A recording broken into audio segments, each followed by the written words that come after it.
na cha shen me pa tam tsen de ta che be gom chen lam nye kur shen ba me ba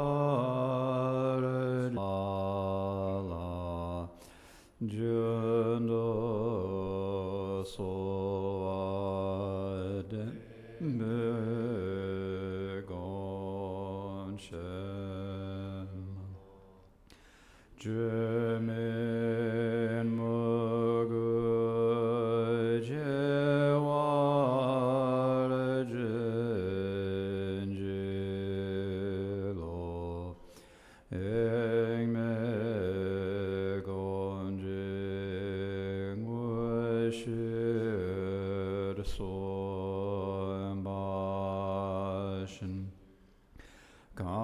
Shar to beng o so ma te ma je de gar jo be gon chena gom cha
Dorje changen kompanyo to sho Dorje changen kompanyo to sho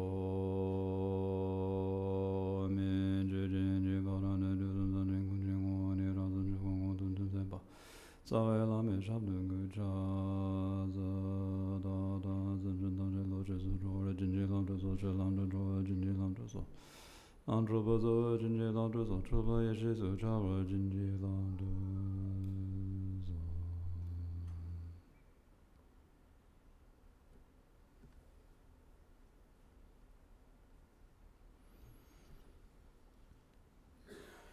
Now think to yourself that we must liberate all sentient beings who have all been our mothers in some lifetime in the past. Think that we must liberate them from the unbearable ocean of suffering of samsara. Whether the suffering is manifest or not at the moment, it will be manifest in the future. And if we do not do something to liberate all beings now, they're going to be stuck in that suffering for an infinitely long period of time. So we must do everything we can to achieve Buddhahood now in order to help those beings. In order to achieve Buddhahood, we have to practice Buddhism. We have to practice the Dharma. And in order to practice the Dharma, we first need to listen to and understand the Dharma. And so with this attitude of bodhicitta, please listen to these teachings this afternoon. 那现在请各位想说，为了解脱所有的众生，这些众生呢，在我们无始的这个转生当中呢，都曾经是我们生命的一部分。那在长久以来，他们备受着种种痛苦，不管是现在受的痛苦，还是未来会受到的痛苦。如果我们没有帮助他们的话，他们就会无止境的在这种痛苦当中。所以呢，我们为了帮助他们，我们需要成就佛果。那想要成就佛果，我们需要修持佛法。修持佛法的话，需要透过聆听听闻以及这个思维佛法。所以呢，现在请各位保持着这种菩提心来听闻教法。The Dharma that we are discussing is Rangjung Dorje's treatise on Buddha nature. So the treatise on Buddha nature opens with the 3 quotations, and then it has a long explanation of those, and that explanation of those quotations has 5 different parts. The first part describes particular words used in one of the quotations, and the second part talks about the correct and incorrect conceptualizations that obscure it. And so this afternoon we've come to the third part, the third of these 5 parts, which is the explanation of Buddha nature itself. 那我们现在讲的法是这个第三世大宝法王染匠多杰所撰著的这个明示如来藏的论。那在这里呢，他这个论点的开头以3个这个引句经典以及密续的引句作为这个开端，然后接着呢是分为5个部分来做这个讲解，比较长的这个讲述。第一个部分我们已经说了，就是这个一些名相的注解。第二个部分呢，就是正确以及错误的或是真与非真的这些寻思。那第3个部分，我们接下来现在要讲的就是这个阐述如来藏的这个部分。So what we're talking about in this teaching is primarily the view or the understanding. So at the end of the last session, I mentioned how in terms of practice, we need to go each step at a time. Like we've got a long staircase, we're at the very beginning and we have to take one step after another, and after another. So this is primarily in terms of our practice. However, at the same time, we have to have an idea of what's at the top of the staircase, what we're getting to. And that is the view of Buddha nature. We have to know where we're going, and then we have to go there one step at a time. 那在这里所讲这个阐述的呢，就是我们应该拥有的这个了解或是一个正确的观点。那就像我刚刚说了，我们在这个实际上的修行呢，我们需要像攀登一个阶梯一样，一段一段的这样子往上走。但是呢，同时我们也要拥有这个持有正确的见解，知道说我们的目的到底是什么。所以呢，在这里呢，我们要讲的就是我们讲的这个正确的见解以及了解，就是为了了解到我们的修行是为了达到哪里。So if you don't have the view, if you don't understand what you're doing, if you don't have the view, then that is like trying to go rock climbing while your hands are tied up behind your back. You just can't do it. You can't go rock climbing with your hands tied behind your back. When you see all these pictures and the extreme sports videos and stuff of these people doing these incredible rock climbing things, they're all using their hands. You cannot climb a huge rock face without using your hands. Well, maybe someone's going to try it now. but I wouldn't recommend it. In the same way, if we meditate without the view, we just won't be able to do it. We won't have the tools, the understanding that we need in order to get us to the end. On the other hand, leaving this as just like some philosophical view, some plain, some pure philosophy, and just thinking about it, having it be a conceptual mind game, also won't work. That's like a rich person who won't spend any money. You hear about these people from time to time. They live as beggars on the streets with absolutely nothing. They have no friends, no nothing. And at the end of their life, they open up their apartment and find that they have millions of dollars stashed under the mattress. But they're too miserly to even spend a single cent. So we have to have the same approach. We have to have both the meditation and the view. We have to know where we're going, and we have to be willing to use our understanding of the view in order to get ourselves there.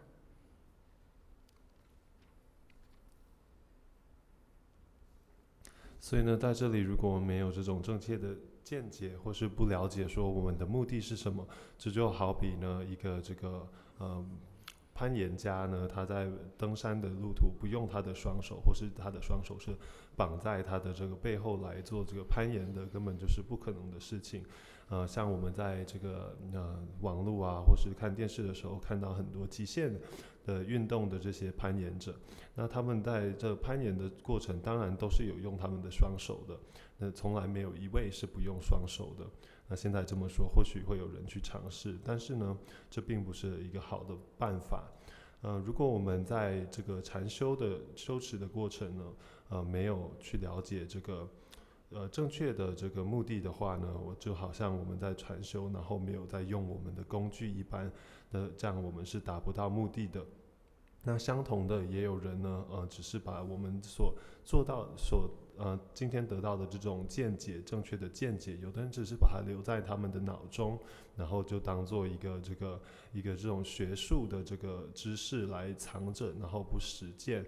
那这样的话呢，就好像是一个乞丐，他有一个人，他一生好像沦为乞丐，在这个在道路上，然后乞讨，但是呢，到他死的时候，人们打开了房子，才发现他其实拥有这个金山银山这么多的财产，就是一个非常有钱的人，只是不愿意去利用他的财产而已。所以呢，我们不光要有这种正确的见解，要了解到我们到底要到哪里，我们的目的是什么，我们同时还要善用这种见解。So the point we've come to in the treatise is the explanation of Buddha nature itself, and it begins with a very succinct description of what Buddha nature is. And this is, in the English translation, it's right on the top of page 3. There isn't anything that is either real or false. The wise has said that everything is like the moon's reflection on water. The ordinary mind is called the Dharma Dhatu in Buddha nature. Or, I would translate this a little bit differently. I'd say, everything's not true, not false, like moons and water, say the wise. The ordinary mind itself is the Dharma expanse, the Buddha nature. 那我们现在讲到的部分呢，就是阐述如来藏的部分。那在这里呢，是我们这个法本的第10页的下面这个比较大的第2段，然后它从这里呢是一切非真假，自许如水月，即悟平常心，乃法界佛心。也就是说呢，一切呢没有真或没有假的这个分别，就好像水中的月亮的倒映一般。然后呢，平常心就是我们所说的法界或是佛心。So everything's not true, not false. So generally, as ordinary beings, we grasp at things as being real. So we often teach emptiness to say that they are not real. So like we say that, using my favorite example, cappuccino. Cappuccino is not real. Like I said this morning, it's made up of water and milk and froth and coffee and all this stuff that's put together, comes together, and it goes apart. And pretty soon it's going to turn into urine or something like that. So there's really nothing real about coffee, about cappuccino. Yet at the same time, you cannot say that it's false because you can drink it. At the moment, it comes through together because of conditions, and there's cappuccino that everyone can call cappuccino and that they can drink. So everything's not real, not false. The relative is not real because it doesn't have any true existence as we think it is. It's just a bunch of things that come together and then fall apart.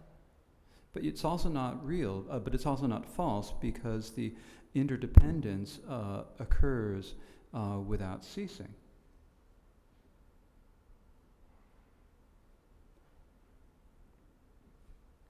所以呢，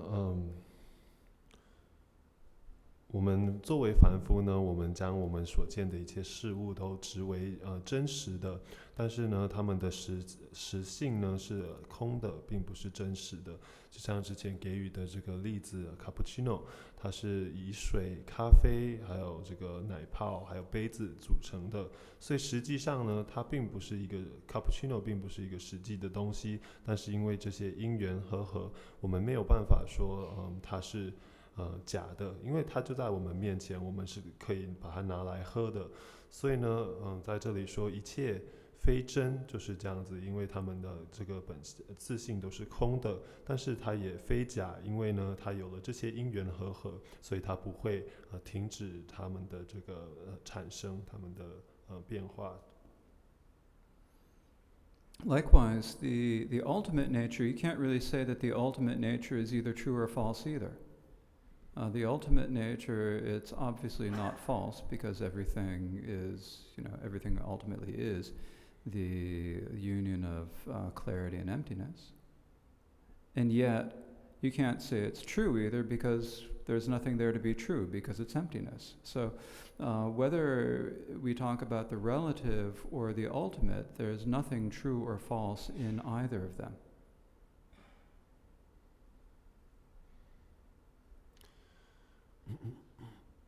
所以刚刚是以这个世俗的法相是这么说，没有这个真假之分。但是就圣义来说呢，譬如说我们说这个正悟的话呢，我们也没有办法分别它，我们也没有办法说它有真或是有假。它没有假，因为呢，它就是确实存在的，它是明空的这个双运而组成的。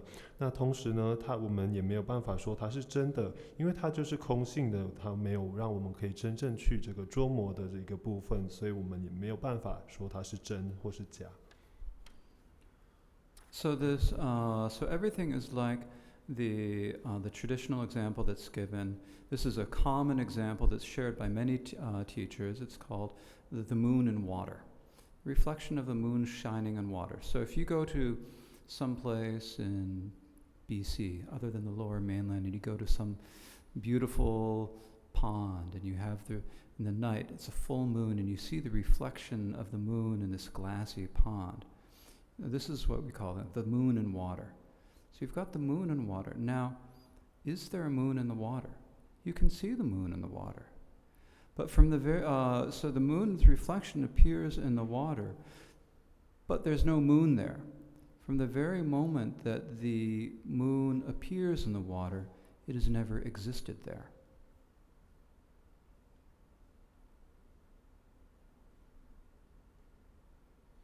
所以呢，在这里呢，给予了一个这个比喻。那这个比喻是很多传承、很多上师都通用的一个比喻。他们常会说，这个如水中月一般的。那水中月呢，如果我们不管到哪里，或许我们到了这个 BC 省的这个内陆往北的地方，不在 Lower Mainland 这里的话，我们找到了一个这个湖畔，一个池塘。然后呢，这个池塘里呢，倒映了有这个月亮的倒映。但是我们看到这个倒映，我们会想说，我们可以想说，这个月亮真的在这个湖畔里吗？其实它只是一个倒映。但是呢，从它这个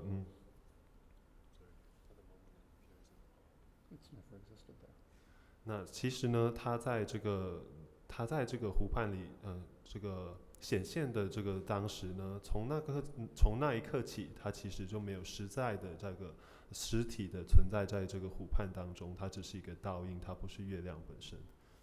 But at the same time, as there's no moon there, it still appears, and it appears continuously without ceasing.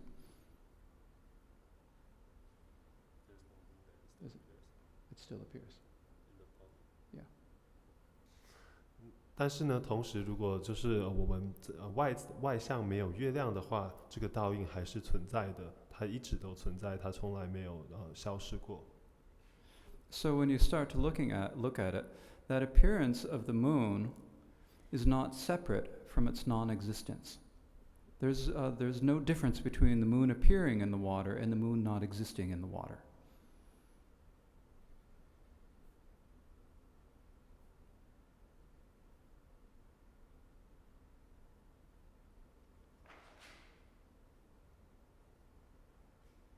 So the appearance of the moon and its non-existence are not separate. And so basically, so there's no difference between the moon appearing in the water and the moon not existing in the water. 所以呢，换句话来说，这个月亮呢，它在这个湖畔里的显象并没有这个与它的本性，或是说它不存在的这个事实呢，有任何的这个不同，所以。And so you can't say that the appearance of the moon and the non-existence of the moon, these two, you can't say that they're either the same or they're separate. You can't really say anything about them. The moon appears, but while it appears, there's no moon. So this is the analogy given for all different phenomena. And when you know that this is the nature of the reflection of the moon in the water, any idea that that reflection of the moon in the water is an actual moon is automatically blocked. You no longer can think of that as actually being a moon, and you know that that's just a reflection.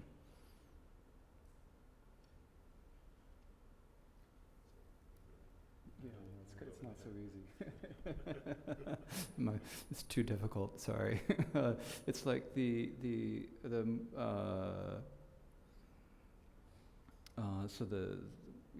existence of the moon, or the non-existence of the moon, and the appearance of the moon are not either separate or the same. And so, once you understand this, then any idea that that appearance is the moon is naturally refuted or blocked. So there's no way you can think of the moon actually being there, despite the fact that it appears.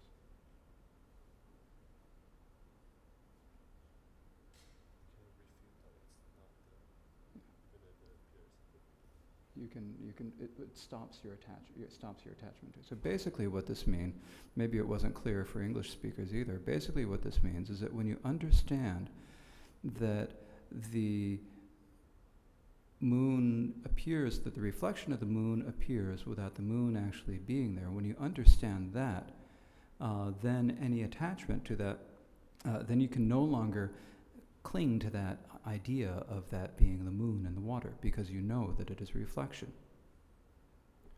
所以呢，在这里说的就是，就算是这个倒映呢，我们如果发现这个倒映，就算月亮不存在的时候，也会有这个倒映的话，我们就没有办法再执着于这个倒映了，我们就不会再认为说，这个倒映是实际的月亮。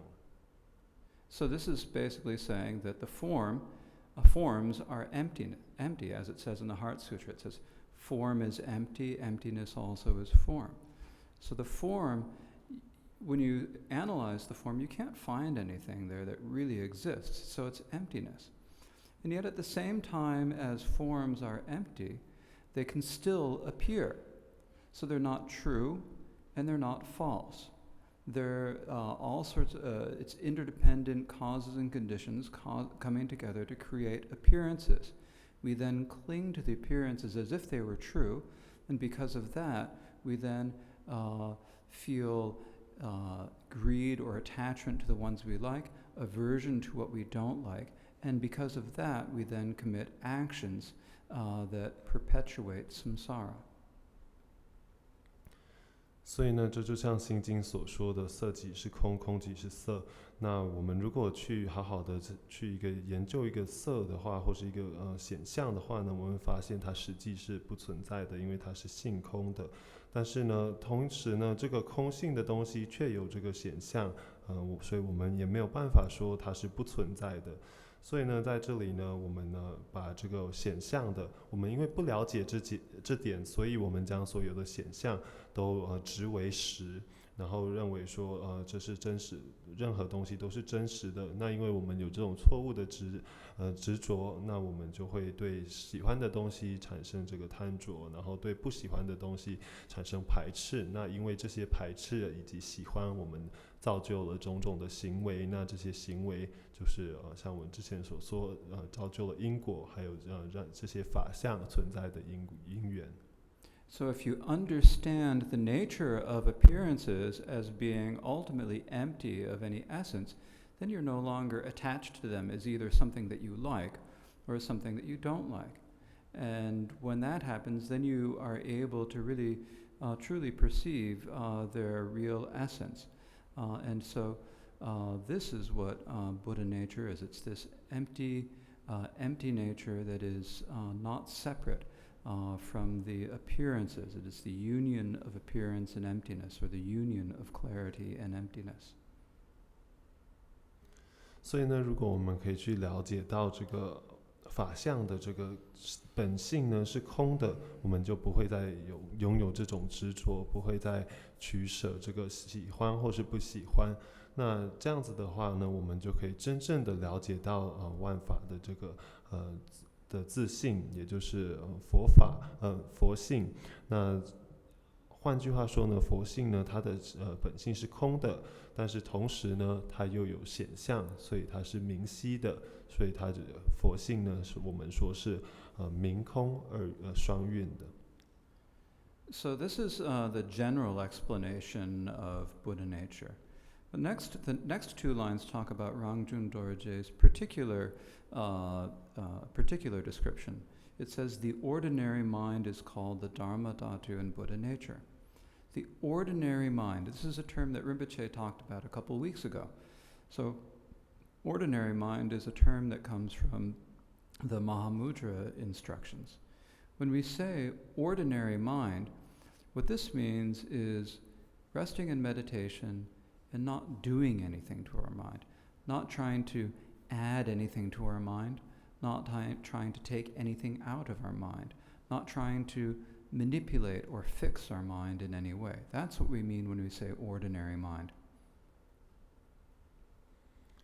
所以呢，这个两个句子所说的就是一个非常简短的这个阐述解说如来藏。然后呢，下面两个句子，即悟平常心，乃法界佛心。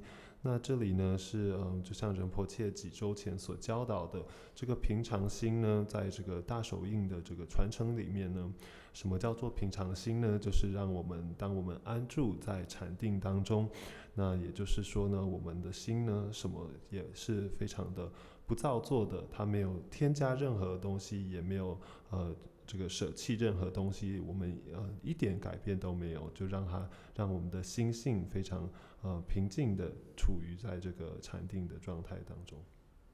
So there are a couple of different ways that we can try to approach realizing Buddha nature. One is this logical way, like I was just talking about with the example of the moon and water.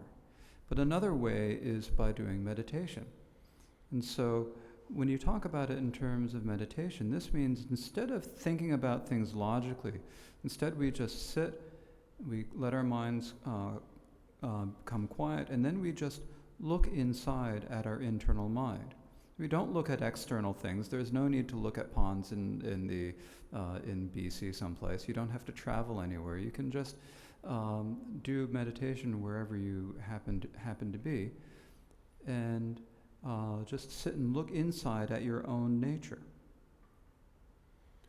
所以呢，我们要这个了悟佛性呢，有几种方法。第一种是我们刚刚给予的这种例子，像是透过逻辑的例子，水中月这种例子。那第二种方法呢，就是直接透过禅修。那禅修的话呢，就是就静坐在那边，然后呢，让我们的心慢慢的平静下来，然后我们自己检视我们的这个内心。不是这个方法呢，是不用去到 BC 的郊外，然后找个湖畔，然后盯着那里面的这个月亮的倒影的，就是很简单的，就是坐在那里，然后检视自己的内心。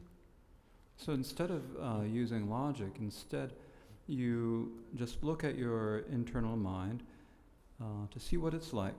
The example Rinpoche often gives is like an ornithologist, a bird scientist, an ornithologist who is looking at birds.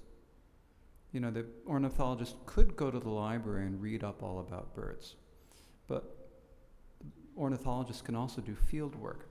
They go to a field or they go to some place and they watch the birds. Where does it go? What does it do? What is it like? They don't need to think about it, they just watch what does the bird do, how does it behave. In the same way, we don't need to think about what is my mind like. We just need to look at it. And you look at the nature of your ordinary mind. And when you see it, you'll see that it is empty of, that its essence is empty, and yet it has a clear nature.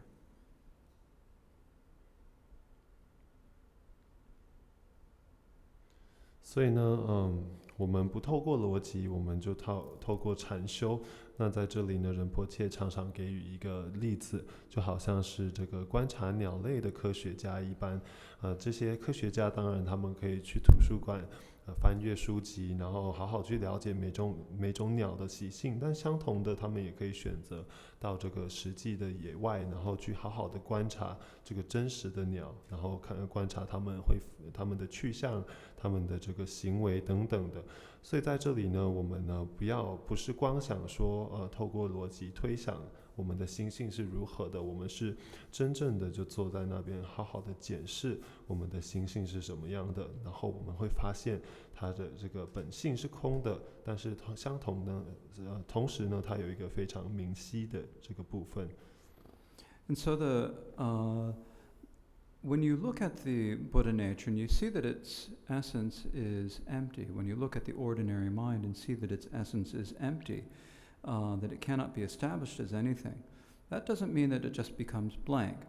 You don't become an inanimate void. As Rinpoche often says, it doesn't mean that you become a rock, blank, nothing. Instead, there is a live aspect to it. There is the clear knowing that is present. And so for this reason, we call the Buddha nature, and this clear aspect has the nature of wisdom. So for this reason, we can call Buddha nature the union of the expanse and wisdom. The expanse means like emptiness, there's nothing there. But it's wisdom at the same time because there's clear nature, and these two are inseparable, they are one, so it's the union of these two. So that is what we mean when we talk about it being empty of essence and clear by nature.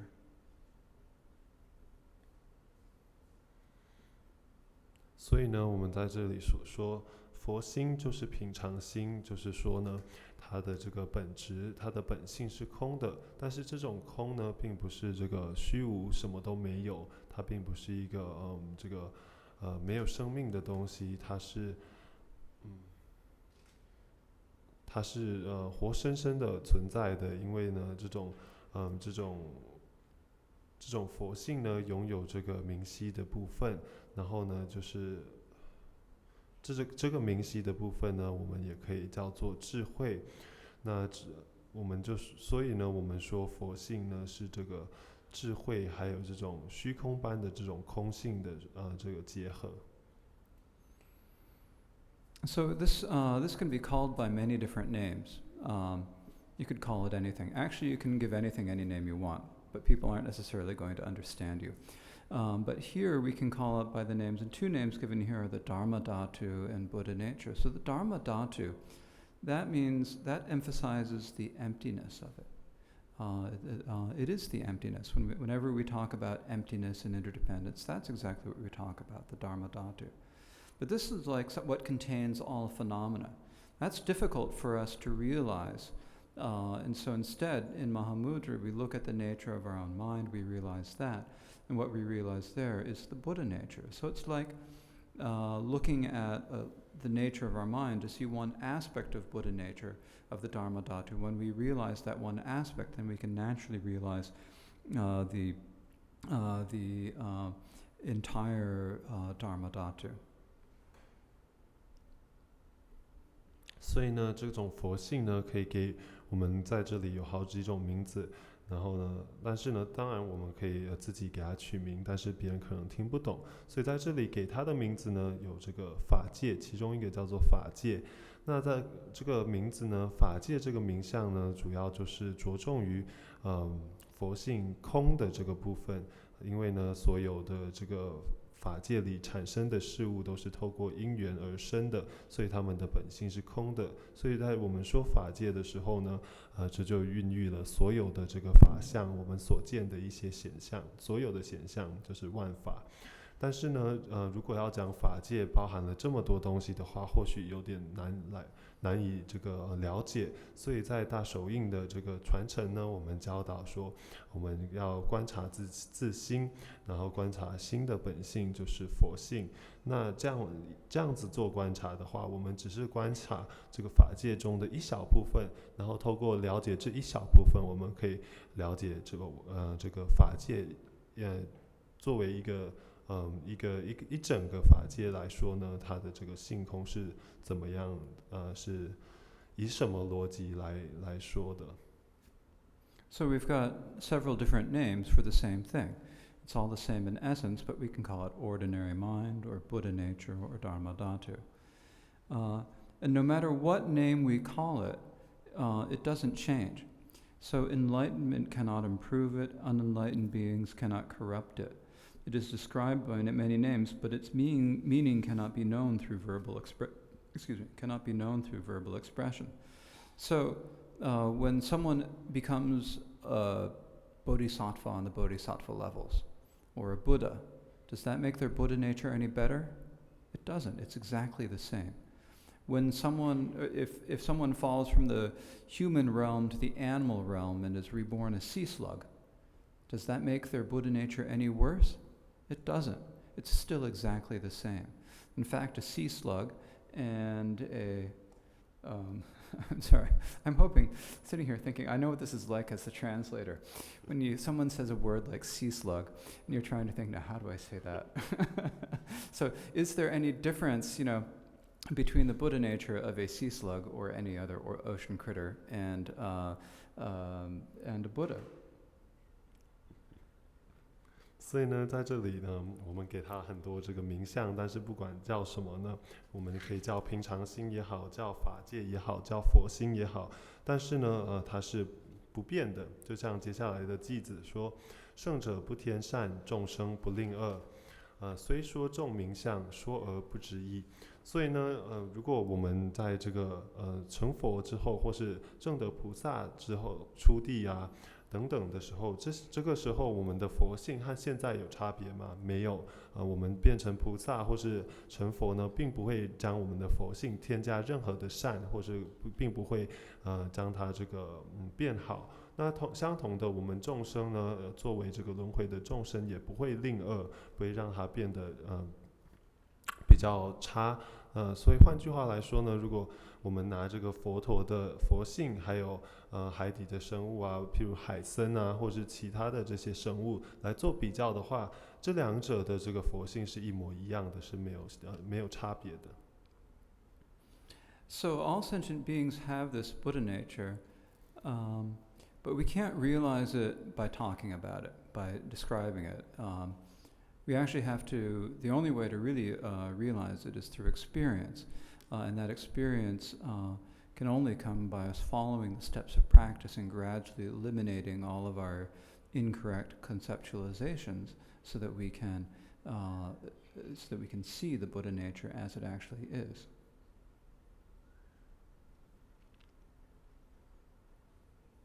所所以呢，所有的众生都拥有这个佛性，但是我们没办法证得这个佛性，光是述说它，或是呢，去这个了解它词面上的意义，我们是没有办法证得这个佛性的，唯有透过这个实际的经验或是修持才有办法。那这就是要这个逐步的循序的这个去修持。那循序的修持之后呢，我们一一的将我们的这个不正确的非实的这些寻思啊，这些错误的观念执我都断除了以后，我们才有办法去寻得这个佛性。So the nature of our minds, the ordinary mind, Buddha nature, the nature of Buddha, all of this is the same. All of it means the empty essence that is naturally clear. But then here the question is, well, if this nature is exactly the same, why is it that the Buddha has all of these qualities? What are the qualities of the Buddha? Do I have these qualities as myself? And what are the qualities of Buddha nature? And this is where it starts to get a little bit difficult, and there are many different explanations here. Some scholars will say that, well, sentient beings have Buddha nature, but they don't have the qualities of the Buddha. The Buddha nature of a sentient being does not have all the qualities of a Buddha. But Rangjung Dorje's explanation is that Buddha nature actually has all of the qualities of a Buddha. Those qualities are all present within us right now. They're unchanging, they're continuous, they're always present. The only difference between our qualities and the qualities of a Buddha is that we aren't looking at them.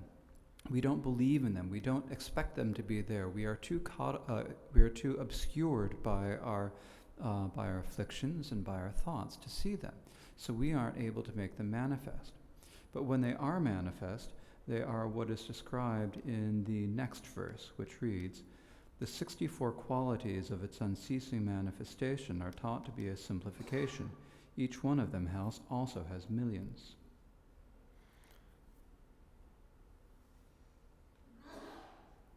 所以呢，这个佛性、平常心或是心的自性，这些呢都是相同的，它们都是本性是空的，然后却是非常明晰的。那所以呢，所有的众生都拥有这个相同的佛性。那我们会说，那拥有这个佛性代表什么呢？是不是代表我们拥有佛的这些种种功德呢？那么佛有什么功德呢？佛性又有什么功德呢？它们的差别在哪里？那有一些传承或是教导会说呢，所有的众生都拥有佛性，但是他们没有佛的功德。但是呢，在这里呢，法王呢，rangjung多杰所教导的是说，我们众生所有都有佛性，而且我们都具足了这些佛陀的功德，他们一直都存在，只是呢，差在哪里？我们没有好好的去看见他们，我们不相信我们自己拥有这些功德，我们并没有心存希望说我们拥有这些功德。相反的，我们被我们的种种烦恼啊，还有这些错误的观点给这个分心，让我们的心分了，所以我们没有去看到这些功德。So, the 64 qualities of its unceasing manifestation. And this is a simplification. The Buddha actually has inconceivable qualities. The Buddha can meditate upon millions of different types of samadhis, see his omniscient wisdom that can see everything. And so to say that there are only 64 qualities is a simplification. But in general, we can't talk about the infinite qualities of the Buddha unless we simplify them, because it won't fit. We won't be able to get our minds around them. So we talk about the Buddha having 64 qualities. And what we mean by the 64 qualities is that there are the 32 qualities of the Dharmakaya, or the Buddha's wisdom, and then the 32 qualities of the Buddha's form bodies.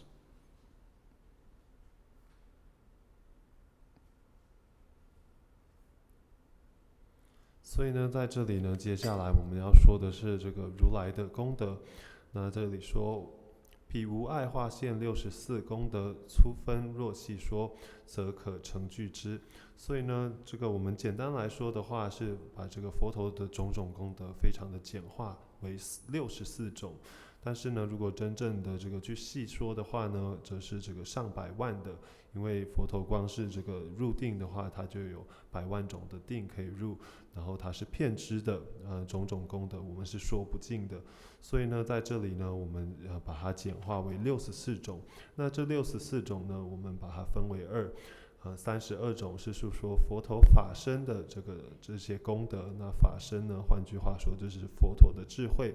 那32种则是分为佛陀的这个色身的功德来说。So with the 32 qualities of the Dharmakaya, this is the 32 qualities of the Buddha's wisdom. The 32 qualities of the Buddha's wisdom, how are those revealed? How do they become manifest? Well, it is by removing all of the stains. If you remove all of the afflictive obscurations, all of the cognitive obscurations, and all of the meditation obscurations, the absorptive obscurations, once you've removed all of those, then the qualities are visible. So for that reason, we call these qualities results of removal. That means by removing what hides them, they're naturally there. They're naturally present and visible. 那这32种法身的功德呢，或是佛陀的智慧的功德呢，我们要怎么样才可以亲见这32个功德呢？这32个功德是透过这个亲近我们的这个烦恼的障碍，我们这个思绪上的障碍，以及我们的这个定的障碍，这3种障碍，我们如果清楚了以后，我们就会得到32种法身的功德。So these qualities are all present within our Buddha nature, right? They're there in our Buddha nature, but we aren't able to access them because of all the obscurations. So the example that I thought of, and I don't know or the analogy I thought of, and I don't know if this is going to work or not. It's like you have a really nice car that's able to go from 0 to 100 in 3.4 seconds. An amazing, sports car, or maybe the new Tesla SUV, whatever sort of car you are interested in. But it's inside a garage that has no windows. And that garage is locked, and you can't find the key. Not only that, there was a mudslide, and it's all covered up by, rock and mountain. So you're going to say, that car is still in there, and it's undamaged. Is that car able to go from 0 to 60, or to 0 to, sorry, we're in Canada, from 0 to 100 in 3.4 seconds? Well, not at the moment, but it has that potential. In the same way, we have that same potential to do it. On the other hand, the garage is never going to be able to go from 0 to 100 in 3.2 seconds because garages don't do that. Likewise, all of our obscurations, all of our thoughts, all of our conceptual ideas of how things are, they're never going to be able to become omniscient wisdom. It's only by removing all of those thoughts that we can reveal the omniscient wisdom that is actually there.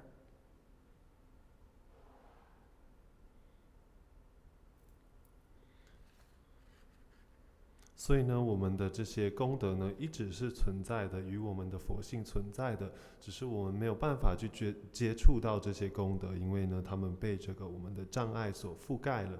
那我自己想了一个这个比喻，就好像我们呢有一台很好的跑车，或是有一台很棒的车，它从这个加速从0到100，每个小时100公里只需要3.4秒。然后呢，或许是不管你们想象什么车都好，或许是 Tesla 最新的车，但是呢，这台车呢，它就停在我们的车库里，然后这个车库里呢，没有任何的窗户，这个车库没有任何的窗户，然后呢，它的门是锁死的，然后我们没有钥匙可以进去这个车库。那同时呢，又有一个这个山崩在这个车库上面。那我们这样来想的话，我们的车还有可能只用3.4秒从0冲到100吗？不可能，但是呢，他确实有这个实力，但是呢，因为他在这个车库里，而车库没有从零加速到100只用3.4秒的这个实力，所以呢，我们这个车子并没有办法以他的这个实力来这个行走。那相同的呢，我们的这些思维，我们的这个悬思啊，种种烦恼，他们没有这个全知的实力，所以呢，他们没有办法如我们内心所拥有的这些功德呢来展现出来。So we have these qualities of the Dharmakaya, and the next few verses describe the qualities of the Dharmakaya, and they're described in terms of the 10 powers, the 4 fearlessnesses, and the 18 unshared qualities, or sometimes they're called the 18 distinct qualities. The 18, and so these are all different qualities of the Buddha's wisdom. Unfortunately, we only have 5 sessions to go through this entire text. So I'll read this text for you, but I'm not going to give a whole lot of explanation, particularly on each one of these qualities, because we don't have time. But then I'll talk in general about the qualities of the Buddha. 所以呢，接下来所说的就是这个，法身的功德。那法身的功德呢，32种功德分为10力、10种力量、4种无畏，然后呢还有18种特殊的法身功德。所以这些呢加起来就是32个佛智的功德。然后呢，在这里因为我们时间的限制，我会这样子念过去，但是大概讲一讲，我没有办法一个一个细说。So it begins by teaching about the 10 powers, and these are the knowledge of the appropriate and inappropriate, or you could also translate it as what is possible and impossible. That's the first. The second is the knowledge of understanding actions and their fruition. The third is understanding the natures, aptitudes, and aspirations of beings. This means understanding basically what sentient beings are, what will move or what will inspire or get sentient beings to, each individual sentient being to move along the path.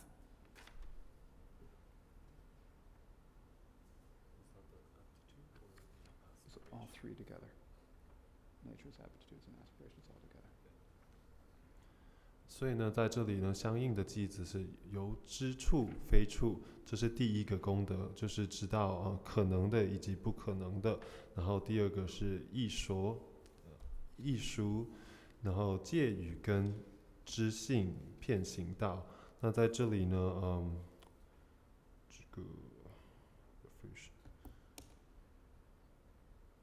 熟呢，就是说呢，了解这个行为的这个结果，他们这个成熟以后会有什么结果，然后呢，还有他们的戒，就是他们的这个本质，还有他们戒与根，就是他们的本质倾向，然后还有他们的知性，就是说他们的可能性，他们的发心，他们的这个缘起。The next is the knowledge of the paths that lead everywhere. That means what courses of actions will lead to what results. The knowledge of dhyana, or meditation, knowing all the different types of meditation. Divine sight is being able to see things that are not visible with the physical eye, and also in seeing future lives and so forth. The memory of past lives, and the memory of, and the knowledge of peace, which means the knowledge of that the Buddha has eliminated all of the defilements. So those are the 10 powers. 然后呢，遍行道就是了知说所有的这个道路，或是我们可以行的道路，然后这些道路呢会有什么结果，或是有什么终点。然后接下来呢有静虑、天眼、随念处呢就是静虑呢就是这个禅定，那天眼呢就是拥有预知啊未来或是一些这种类似的这个神变，然后随念处就是了知说你的这个前世今生啊，还有寂灭就是这个解脱。So the reason these are called the 10 powers is because they the ability of a Buddha arises from the Buddha's wisdom. Because the Buddha knows everything and is omniscient and has knowledge that has all these different aspects, the Buddha knows exactly what needs to be done to help. And so the Buddha has the wisdom that knows everything as it is. The Buddha also has love, the wish to help sentient beings be happy, and also the power. And the power comes out of the Buddha's wisdom. 所以呢，这里所述说的就是佛陀法身的实力，10种力量。那这些呢，就是佛陀的从他的智慧生出来的这些功德。那换句话说呢，佛陀的智慧呢，就是了知如何非常确切的了知如何去帮助每一位众生。他了解了实相，然后他拥有这个慈爱以及这种力量来帮助众生。Next, there are the 4 fearlessnesses. So because of the 10 powers, on the basis of these 10 powers, there are the 4 fearlessnesses. And the fearless basically means the Buddha is really confident, knows that is absolutely certain that he is completely right. And the reason he knows this is not because he's faking it or blustering. The reason is because the Buddha actually knows the nature of all phenomena. So the first is the phenomena is the undisputed enlightenment in all phenomena. That means realizing the enlightenment of all phenomena. The teaching of obstacles. He knows that when he teaches obstacles, that he will teach them exactly as they are. He knows that he will teach the path, the teaching of the path. He will teach it properly. And he has the knowledge of cessation. He knows that he has completely abandoned everything that needs to be abandoned.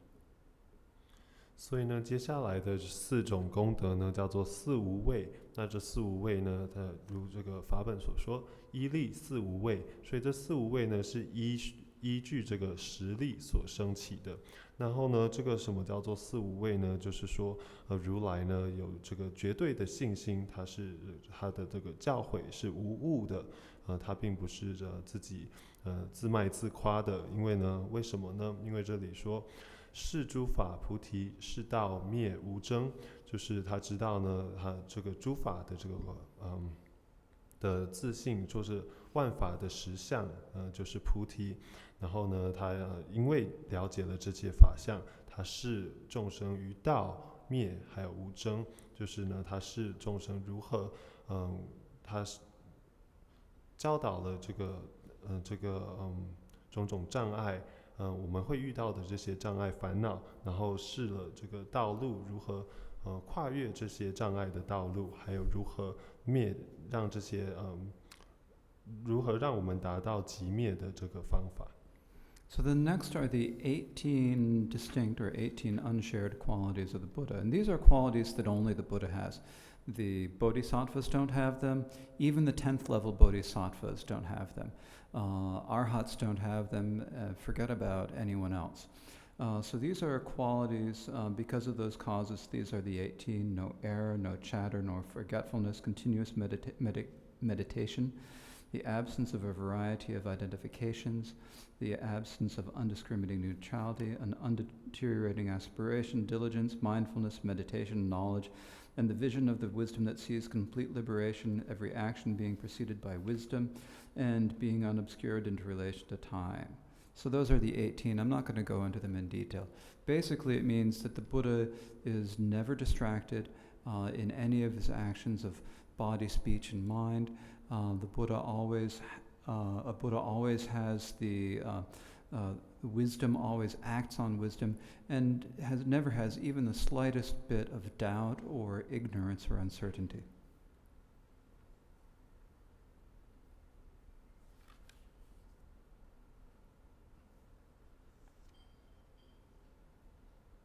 然后接下来呢的这个功德呢是18种特殊的功德。那这18种之所以叫做特殊呢，是因为只有如来会拥有，会具足这18种功德。菩萨没有这些功德，就算是最高的十地菩萨也没有这些功德。罗汉没有这些功德，更不用说其他的这些修行者了。所以呢，我在这里因为时间的关系就不会一个一个说，但是为大家念一下。因不施无宣，念不施常住，无种种异想，无非则等舍。So these are, in brief, the 32 qualities, but basically you can boil it down to 3 qualities: wisdom, love, and power. Perfect wisdom, perfect love, and perfect power, complete. Those are the qualities of the Buddha, the qualities of the Dharmakaya. And those are the qualities of our own Buddha nature, that if we remove all of the obscurations, we will also have all of these qualities.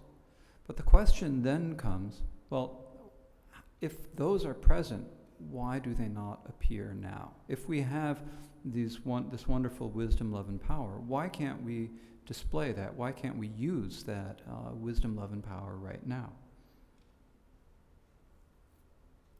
然后刚刚没念完，接下来是智勤念定慧解脱之本质，见即不退失，诸业随智行，实无碍18。然后这些呢，所有这个18种，就是我们说佛陀的法身的这个特殊功德。那这些特殊功德不一一解说，但是简单来说呢，就是说佛陀呢无时无刻都是没有散漫的，他的身口意业呢都是符合他的智慧的，然后他没有任何的疑惑，他是这样子去行持的。然后呢，这些32个功德总来说呢，就是简单的就是说了佛陀的法身拥有了智慧、慈爱以及这个力量的这些功德。那我们如果自己的这个这个佛性具足了这些呢，我们的佛性本来就具足这些，但是呢，如果我们只要把我们的这些烦恼还有错误的观念给这个清净了，我们也可以得现这些功德。但是既然我们有这些功德，为什么现在它不浮现呢？为什么我们现在没有办法利用它呢？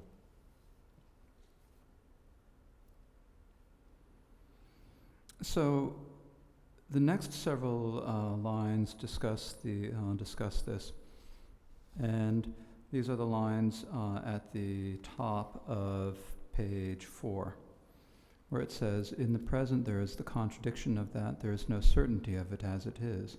Therefore we create designations, the thoughts of the non-existent as existent, the thoughts that arise because that are the dependent, the absolute is not known, thus we create our own torment." So that's how this translation reads. I would actually translate this whole passage a little bit differently, and I'll read it slowly. As I mentioned, this is a good translation, but there are a couple passages that I would translate differently. So the way I translate this is, now we act the opposite of that. We don't recognize what is. So what doesn't exist, we think exists, and we create the imaginary.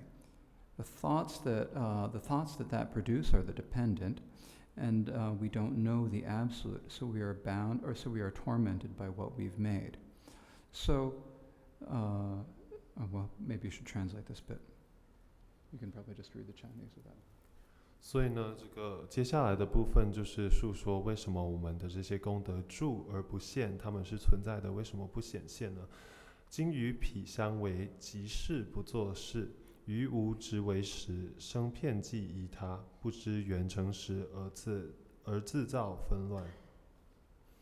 So the first line, in the present there is no the contradiction of that, or in right now we act exclusive of that or contradictorily of that. It means that the way that we create our world is exclusive of actually seeing Buddha nature. So we do not recognize Buddha nature as it is. If you recognize Buddha nature, then its qualities naturally just appear. But if you don't recognize it, then it is obscured. And so then the next few lines talk about what we call the 3 characteristics. And these 3 characteristics are the imaginary, the dependent, and the absolute. So these are terms that come up in many different Mahayana texts. So I will go through each of those. 所以呢，在这里我们呢，因为他说金与痞相违，因为呢，我们看不见佛，我们透过我们的这个思绪而显象的这个世界呢，并不符合我们的佛性，所以呢，我们没有办法如实的看见我们的这些种种功德，没有办法让它自然的这个显现。那在这里有说于无执为实，生遍计依他，还有不知缘成实，这是我们常说的这三种特质。So these three terms are the imaginary, dependent, and absolute. So three, imaginary, dependent, and absolute. 所以呢，我们要在这里讲解的就是三个特质，就是无执，然后遍计依他，还有缘成实。So the imaginary, and now there are different ways that they are taught in different texts. And the way that Rangjung Dorje teaches, this is another of the spots where Rangjung Dorje is teaching his own understanding, his own view of how they work. You may read about them in other texts, and they describe them differently. It's not that Rangjung Dorje is talking about them incorrectly. It's more that different masters present things in different ways for different reasons. 那在这里呢，这个嚷将多杰他是以他自己的了解来解释这三者的，并不是他跟其他的传统的这个书籍或是论述会有所出入，但是并不是说他在这里的这个述说或是教学是错误的，只是不同的上师有他们不同的方式来教导不同的东西。So the first of them is the imaginary, and basically imaginary means what the word means. It's not real. It doesn't really exist. And the way this works is in Peter's translation it reads, "Therefore we create designations, the thoughts of the non-existent as existent." He's translating imaginary as designation. The way I translate this is, what doesn't exist we think exist. So we think that things exist outside of ourselves, and we think that there's a me that really exists. This is misunderstanding things. It's our ignorance of thinking that there's a self and other. We think that things don't exist actually exist, and this is what we call the imaginary.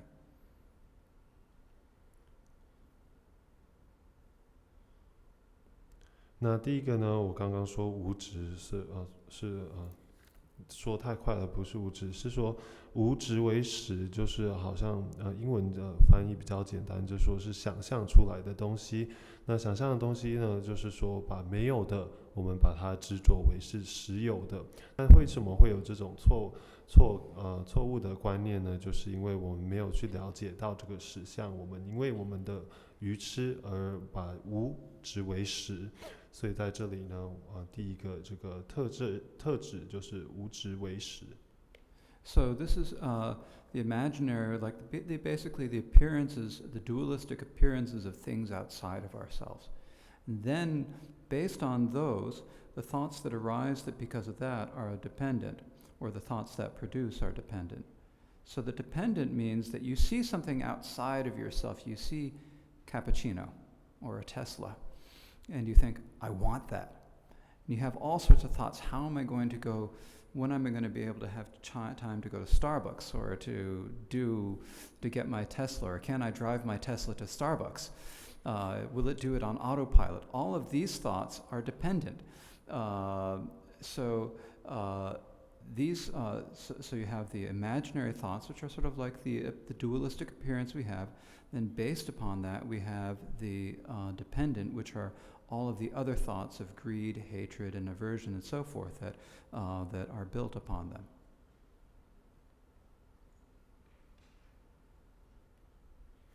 所以呢，我们因为有了这种分别念，我们将我们的这个在我们外在的这些东西都执为真实，然后拥有了这种分别念，我们接下来呢就会生遍计依他，什么叫做生遍记忆它呢？就是说，我们从这个分别念所升起的这些种种的念头啊，譬如说我们看cappuccino，一杯 cappuccino 或是一台车 Tesla 车，那我们会想说，哦，我有没有时间？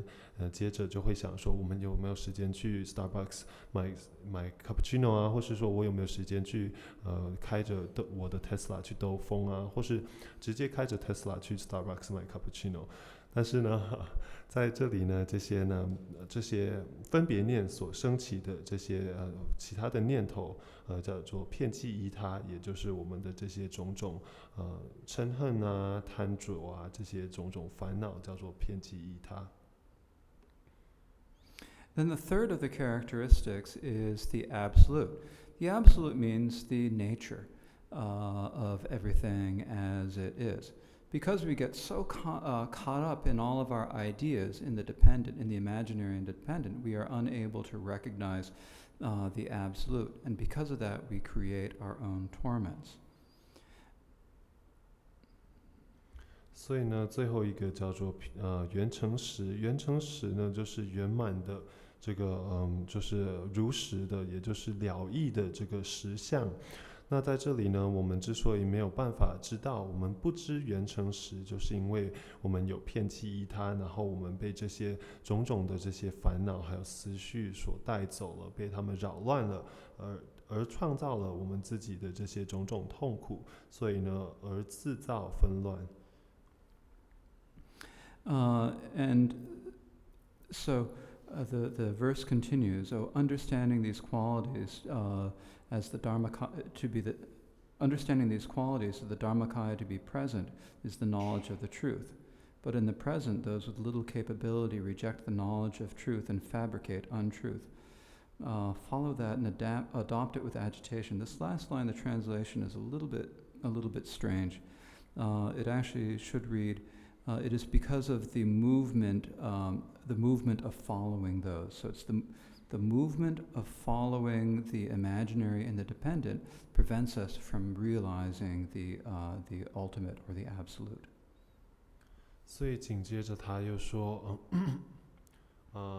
皆乎法身得十度极之时，今此衰为力，失时造不实，随彼贪欲取。所以呢，如果我们知道了这些法身的功德呢是实度的，或是真实存在的，我们就代表我们了知了这个实相。但是我们今天因为呢，我们的这个种种的这个力量是非常衰微的，我们呢把我们失实了，我们丧失了这个真实的理解力，然后造就了这个不实。那随彼呢，我们都是因为造就了不实，我们失去了这个力量来看见真实相，所以呢，我们就随这个贪欲这个随波而动。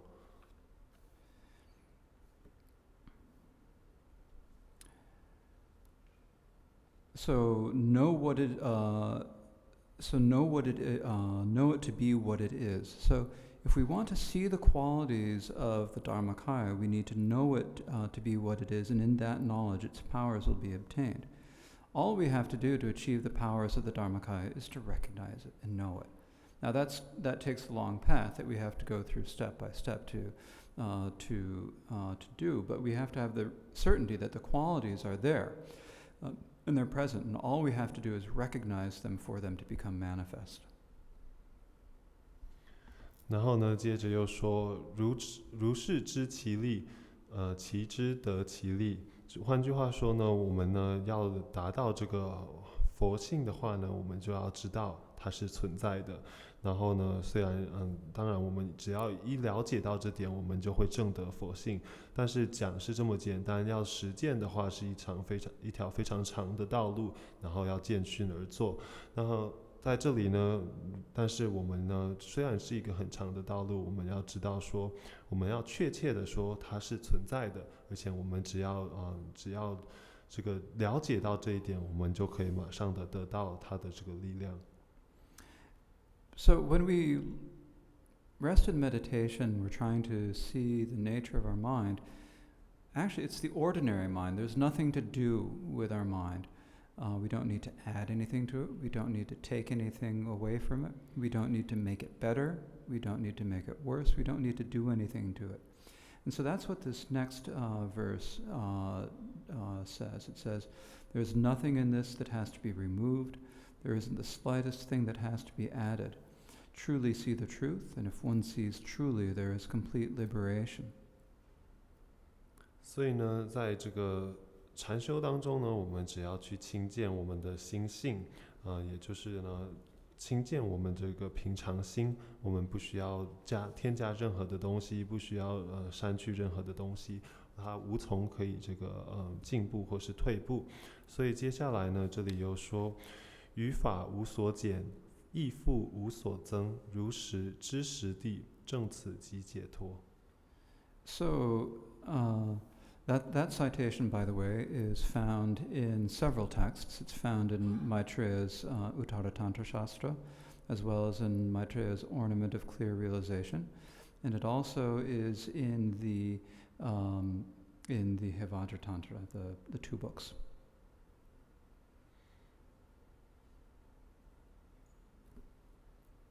那这个呢，其实是一个引句，引用于这个宝性论，或还有这个习金刚的这个密序，还有这个弥勒菩萨的一个Maitreya is the Ornament of Clear Realization, Abhisamaya Lankara. Okay, one of the 5 texts of Maitreya. 反正呢，这个不好意思，这个引句呢是出自于很多这个经典还有密序，那其中有2个是弥勒菩萨所做的，一个是宝性论，然后另一个很抱歉我没有办法翻译出来，然后一个是这个习金刚的密序。The next stanza comes from the Uttara Tantra Shastra, the Supreme Continuum, and it reads, the element is devoid of the incidental impurities which have the characteristic of being divisible. It is not devoid of the unsurpassable qualities which have the characteristic of indivisibility. 然后接下来的这个呢，也是出自于弥勒菩萨的宝性论。那在这里说呢，有可分离性，常以客成空；无可分离性，不空无上德。So the element, meaning the Buddha nature, doesn't, the stains don't really exist. They're emptiness. They don't really exist. So the element is free of them. It is not affected by them. So they have the characteristic of being divisible, or you could say separable. They can be removed. It is not devoid of the unsurpassable qualities which have the characteristic of indivisibility or inseparability. The qualities of the Buddha nature are inherent in it. The qualities of the Dharmakaya, all of the 10 powers, 4 fearlessnesses, and 18 distinct qualities, are present in Buddha nature. They're truly there. We just have to recognize what is there as being there. And once we recognize that, then they will naturally manifest. 所以呢，在这里说呢，藏以客成空，因为呢，覆盖这个藏或是如来心佛性的这个呢，这个尘呢，或是这个尘染这个烦恼呢，这些反正遮蔽它的这些东西，它们的本性是空的，所以它们是具有分离性的，我们可以将它净除的。但是呢，我们要了解到，这些佛性呢，是一直存在的，然后呢是不空的，所以呢，它们只要我们可以净除外面所覆染的这些烦恼，我们就可以亲见佛性。So these are the qualities of the Dharmakaya that are naturally present within all of us, within all of our Buddha nature. So the Dharmakaya is like the wisdom of the Buddha, but this doesn't have anything that any other being can perceive. Only a Buddha can really realize the Dharmakaya. So if the Buddha wants to help other sentient beings, then the Buddha needs to appear in ways that they can perceive. And so that is why the Buddha appears in the form of the 2 form bodies. So these are the Sambhogakaya, which appears to the Bodhisattvas who have pure perception. and the nirmanakayas that appear to impure beings, such as like ordinary beings, such as ourselves. 所以呢，这些是佛陀法身的这个功德，也就是他的智慧的功德。那这种功德是一直存在的，只是呢没有任何人可以亲见，除了佛陀以外。所以呢，为了利益众生，佛陀还有另外的两种色身。第一种叫做报身，那这种报身只有清净的这些众生才看得见，就如菩萨众。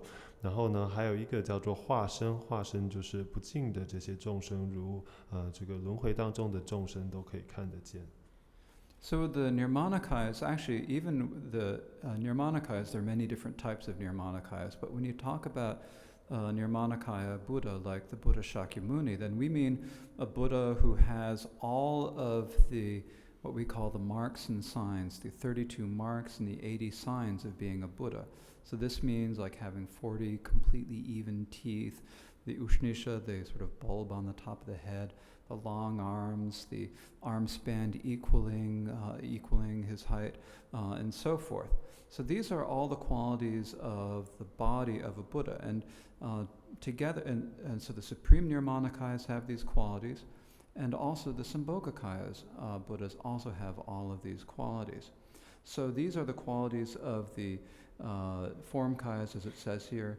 In that element, there's the nature of the two form kayas, the 32 major signs and the secondary, or the marks and signs.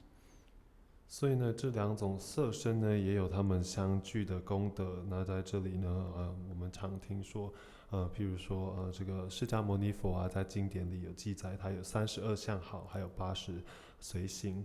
然后呢，这些32相好就包括了他的牙齿是如何完美的然后他的头上有一个发髻，然后他的手是非常修长的，然后他的手展开来呢，就与他的身高同长，这样等等的这些功德。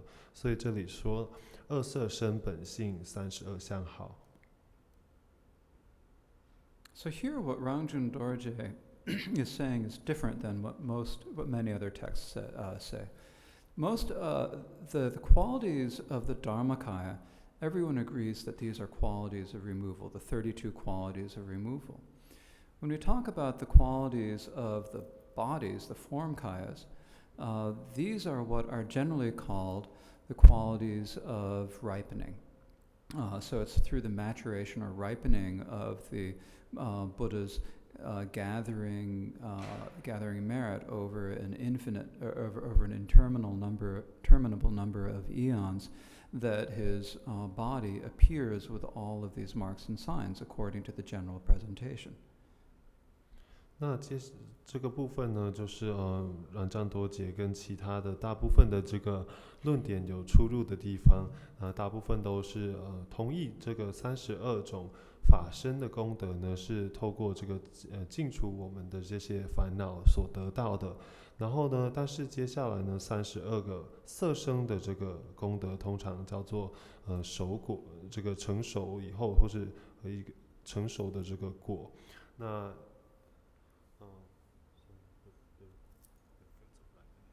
ripening, yeah. So they come from all the merit that the Buddha has accumulated over interminable eons. By gathering the merit, the result of that merit is to appear as with all the marks and signs of the form kayas. Yeah. 所以呢，什么叫做成熟得到的果呢？就是呢，佛陀透过这个无数生世的这些修行，然后累积的种种功德而成就的32种功德。But Rangjung Dorje, instead of saying that the qualities of the form kayas are something that will appear in the future, Rangjung Dorje actually says that the qualities of the form kayas, the 40 even teeth and the long arms and all of these are present. This gets more and more. If you actually talk about it, it starts to sound really strange. I'm sorry about that, but all of these qualities of the perfection of the Buddha's physical form are present in our Buddha nature right now. 那阮藏多杰呢是说，他说呢，虽然大部分的这个经典都说这是成熟才会得到的果，但是呢，阮藏多杰说，我们这些32相80号，是已经存在我们的佛性当中了。不管是佛陀给予族的40个非常整齐的，然后大小都一样的这个的牙齿啊，或是非常修长的手也好，这些我们都已经具足了。So you're probably thinking to yourself, I haven't gotten an Ushnisha. The top of my head is pretty flat. There's no Ushnisha up there. What does this mean? 那我们可能会想说，可是我头上没有发髻啊，那这是什么意思呢？怎么会这么说呢？ So, Rangjung Dorje explains himself in the next few lines. Those qualities are not that are attained are one's own body. The body is not created by the self, by fortune, Shiva, Brahma, external real particles, or by elements beyond sensory perception. So the body is not, here we're talking about, whether we talk about the form kayas of the Buddha or the ordinary body of our ordinary perception, the body isn't created by something else. There's no other external cause that creates the body. 所以呢，接下来呢，阮藏多杰就解释了这个部分它是什么意思。他说：“得此功德身，非常我自在犯外道时辰，隐秘主所作，五根之二执，不尽相尽矣，尔时复其名。”所以呢，他就是说呢，不管是佛陀的色身，或是我们自己所所去知觉的这个我们自己的身体呢，这些都不是以这些外道外相来造成的。So the body isn't created by some external creator, and so there are different, religions, different philosophies suggest that there are different things that might create the body. Some say that there is a self, a soul, or a self. Some say that there are creator gods. So the creator gods are the one translated here as fortune in English. This is the Tibetan Burn shaman religion's god Cha, or Shiva or Brahma. So Shiva and Brahma, there are various different Hindu explanations that talk about either Shiva or Brahma creating the world.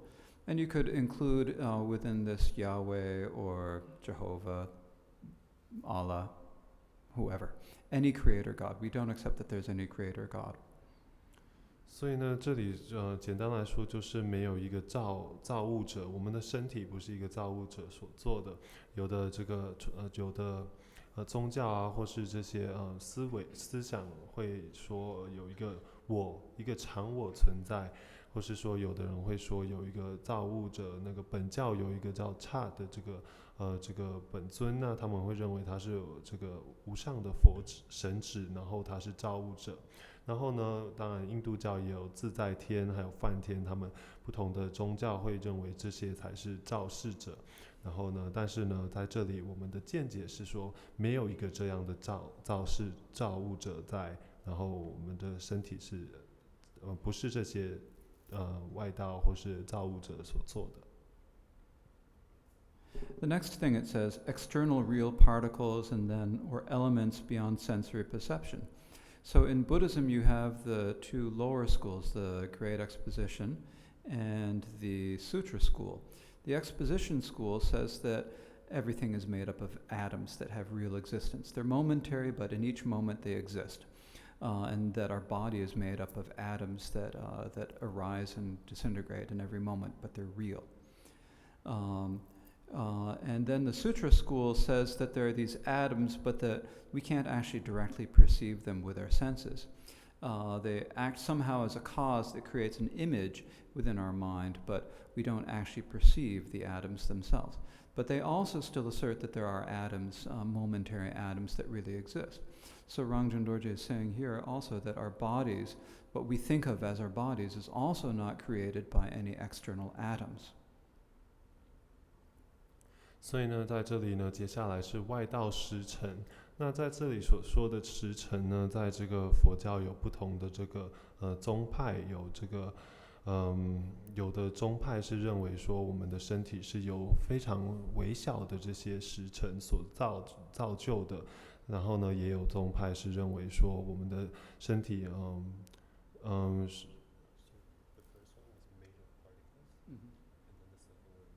，particles that we can't actually directly see, but that somehow cause an image in our mind. Yeah. 所以第一个宗派呢是认为我们的身体、我们的显象都是为这种时辰所造的。那第二种呢，则是认为说，我们的这个身体不是这些时辰所造，它们是这些我们看不见的时辰所投射出来的一个印象而已。所以呢，在这里呢，我也说了，并不是这些外道时辰所做的。So then what makes up our body if it's not made by, particles or by some soul or by an external creator? What makes the body? 那到底我们的这个身体呢是怎么形成的呢？如果它没有一个造物者，也不是任何的时辰所积聚的，它到底是怎么形成的呢？ So actually what makes our body is it's just our perception. It's just like we have the sensory consciousnesses of there being a body, and those arise because of the clarity of the mind, which is the clarity of Buddha nature. So it's the clarity of Buddha nature that arises. We confuse it for being through our five senses. We confuse it for being form and so forth. And because of our dualistic apprehension of it, we have the perceptions of the external objects and of our internal mind and body. And so these are all dependent upon the clarity of our mind. 那其实这一切呢，都是我们自己的这个知觉所造出来的。我们呢，因为我们透过我们的这个我们的器官呢，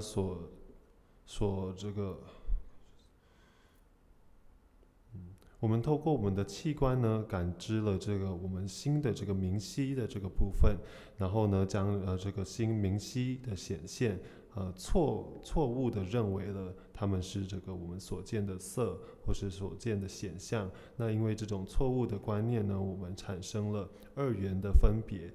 那也因为这些分别呢，我们建立了这个身体的外在以及内心的这种区别。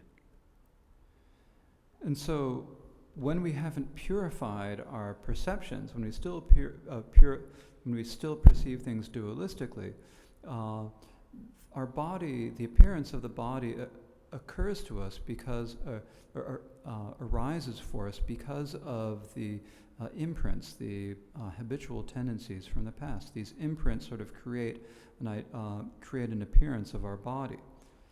But when we are purified, then the body will then we will no longer perceive it as this ordinary body, but instead it will be perceived as the form kayas.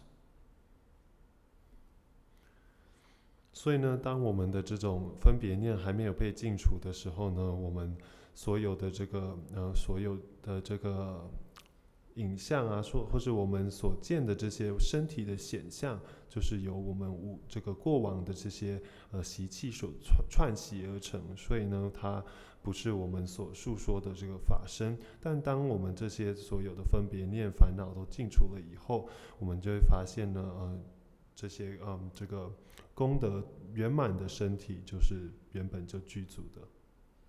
So the reason that our bodies appear the way they do to us is because of the makeup of the bodies in terms of the channels and the winds and the drops that move through the channels. So we have the channels, which are often in Chinese medicine translated as meridians. Then you have the winds or qi or prana, which moves through that.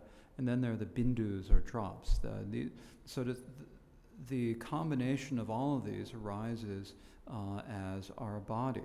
So therefore, the purified nadis, vayus, and bindus, that is the channels or meridians, the vayus or the chi or the winds, and the bindus are the pure form kayas. So when they're pure, then they arise in the form of the form kayas. But impurified, they're the impure form kayas. The impure form kaya is our present perceptions of our bodies.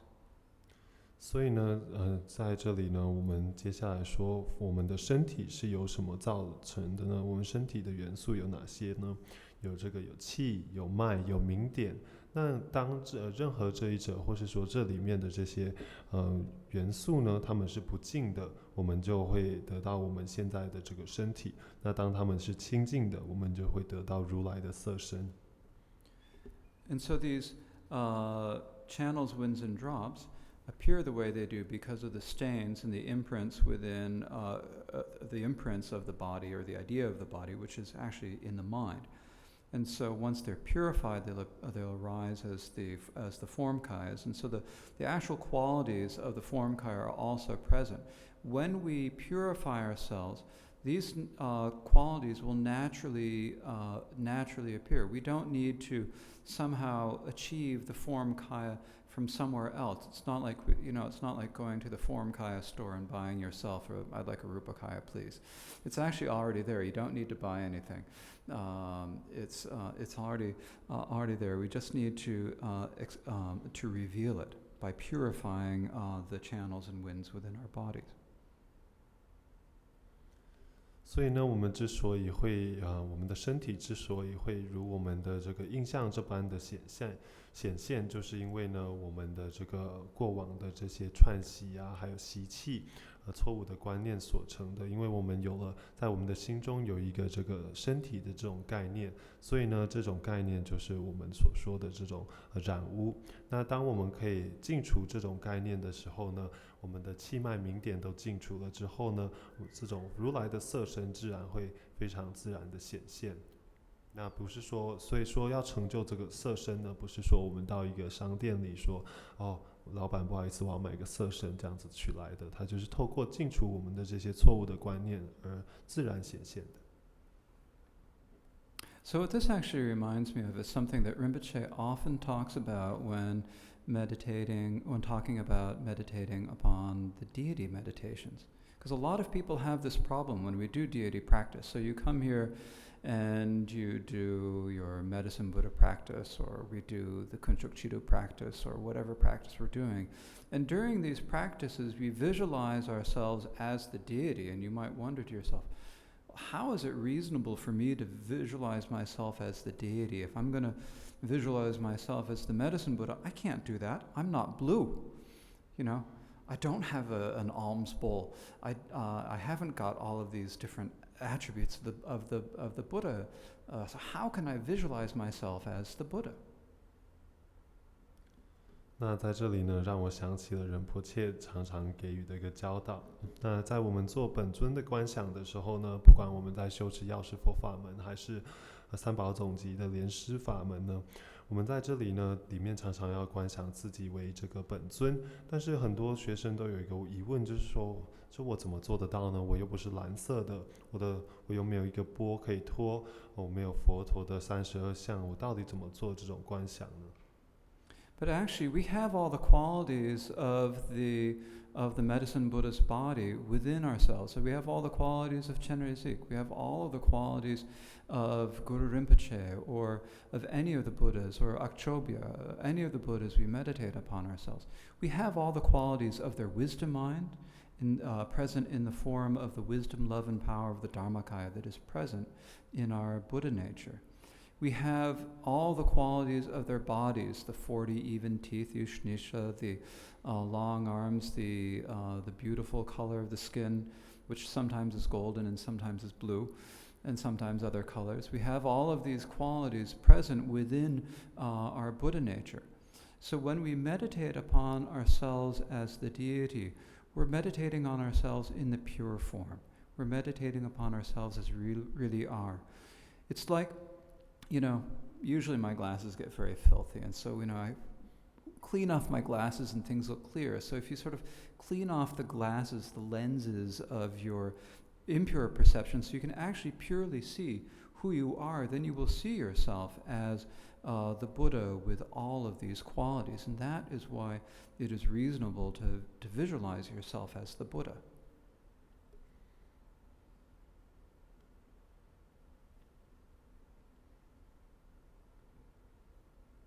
但是呢，其实我们自身就具足了所有的这些功德。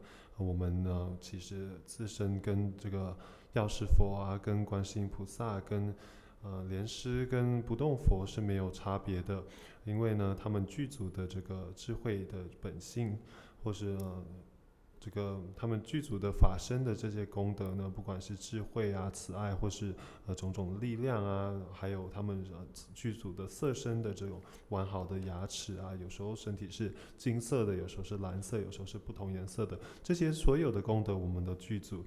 所以呢，我们在做这种观想的时候呢，其实我们只是呢，将自己以这个清净的这个眼睛去看自己而已。我们是看到了真实的自己，就像我自己眼镜常常会脏掉，所以我就好像我把眼镜拿下来擦一擦以后呢，我看到的更清楚，看到真实的自己。So now we have some time for questions. If you have any questions, it's not the easiest of material. But it's not that difficult. Maybe it is. I don't know. Anyways, you might have questions, and if you do, please feel free to ask. 那现在有时间做一些问答，那这个教导可能有点困难，但是呢，现在有时间给各位问问题。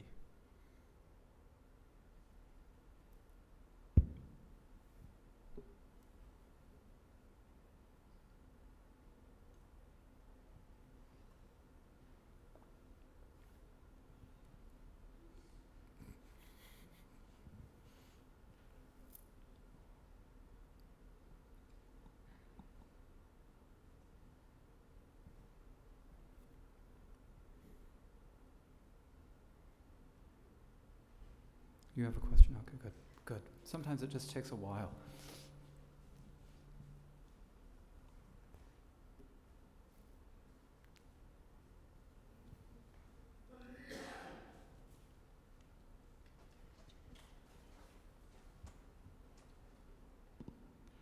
上午的课讲到那个真与非真的寻思，然后就是说到，比如说 cappuccino 的那个问题，因为有的时候 cappuccino 可能比较好理解，如果要是有一些其他的事情的时候，我怎么能够知道我的思维哪个是正确的，哪个是不正确的呢？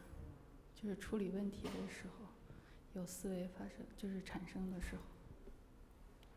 So in the morning, earlier on, we taught about the correct and incorrect thoughts. Mm-hmm. And you had the example of the cappuccino. Right. So it was very easy to understand what kind of thoughts are correct and what kinds are not. But in terms of other events in life, then how do we distinguish between the correct and the incorrect? The correct thoughts, the correct conceptualization and incorrect conceptualization. Incorrect conceptualization is basically when you think of something as being true, being real, something that can give you pleasure, or something that can give you that can harm you.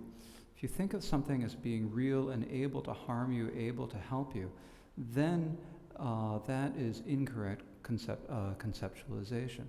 So there are different levels of incorrect conceptualization. It's like I was talking about this morning with the, taking the practice one step at a time, because we've got different layers of it. So the first is like sort of our very coarse gathering, clicking to things. So like that example of cappuccino, or maybe clinging to other things. That can be very clear. But then there are even more and more subtle. So the difference between the two is that the coarse thoughts, or that the incorrect concepts, are the ones that provoke attachment or aversion or delusion. If it's a thought that works as an antidote and that decreases your attachment, aversion, and delusion, then that is the incorrect. That is the correct. So that those are the two. Do they create problems, or are they antidotes? 所以呢，这个在分别真实与之非真实的这些寻思，或是正确以及不正确的寻思呢？在这里主要要辨别的就是说，这个寻思这个思维是不是会让我们呢对某个事物产生真实，或是说我们认为它是真实的，它是存在的，或是认为它说它的存在是对我有帮助的，它的实在存在是对我没有帮助的，我们会不会升起这种分别的念头？这种分别的念头呢，就是我们说非真的寻思，也就是错误的思维。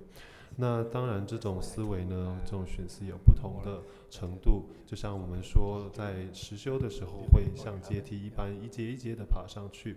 那这个简单的来说呢，非常粗略的分的话呢，如果这种思维会让我们产生的执念，会让我们呢这个升起贪心、嗔心或是这个痴心的话呢，这就是一个错误的这个寻思。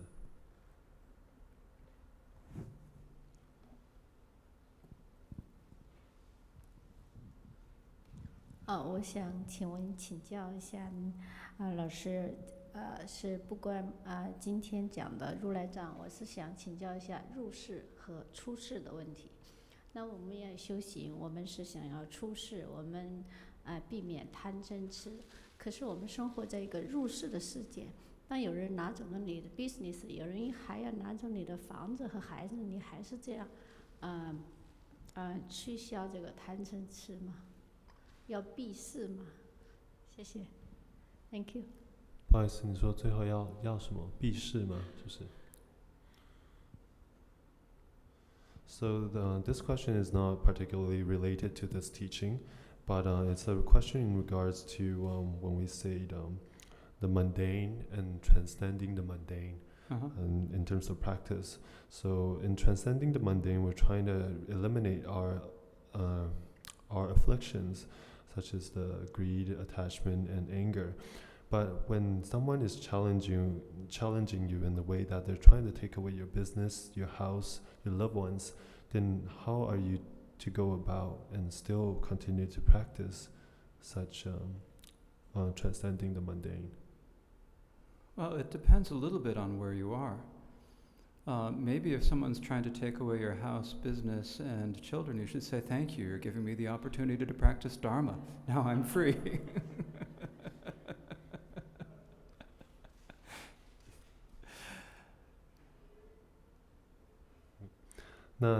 其实呢，真的是这个问题呢，就是要依据你个人的情况来定。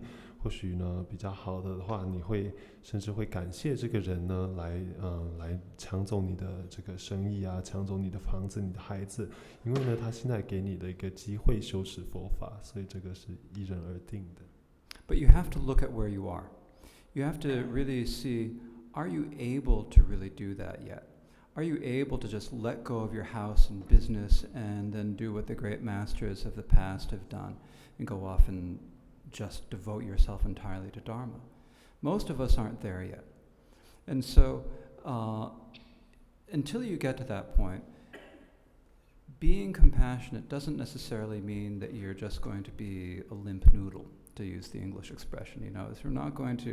You don't necessarily have to let everyone do things. You can respond to situations as is appropriate, as long as you can do so kindly, with an understanding that that other being also has Buddha nature, and also is a Buddha in their essence, as long as they can realize that. So as long as you can respond with compassion, you can do things to maintain your life. But eventually you need to recognize that your business and your friends and your family, your children, are only your business, your friends, your family, and your children for this lifetime. The next lifetime is far longer. And so it's important to take stock of where you are. If you're not ready to let go of them completely, then you can feel free to respond as is appropriately, but kindly. 那当然呢，要这么做到是非常困难的，不是我们所有的人都可以像我们往昔的这些祖师们，舍弃他们的所有的财富受用，还有他们亲人，然后将一心呢转向佛法。所以呢，这是依人而定的。当然呢，我们现在呢，以现在的状况，我们可以，还是可以拥有情绪的。但是呢，只是说我们在，回复这些人的恶意的时候呢，我们应该要尽量的保持一个慈悲的心。然后呢，我们要了解到对方同样的也拥有这个佛性。所以呢，我们不管是，我们在做这个。世间的这些事物的时候，当然还是合理的，因为我们还是需要来维持一个生活。但是当我们在回复他人的这种恶意的时候呢，我们要保持一个慈悲心，然后我们也需要了解，或是慢慢的了解到说，这一生所拥有的，其实并不会那么长久，都是非常短暂的，来世还更长。所以呢，我们应该要为此打算。What does Buddha nature mean? What does Buddha nature mean?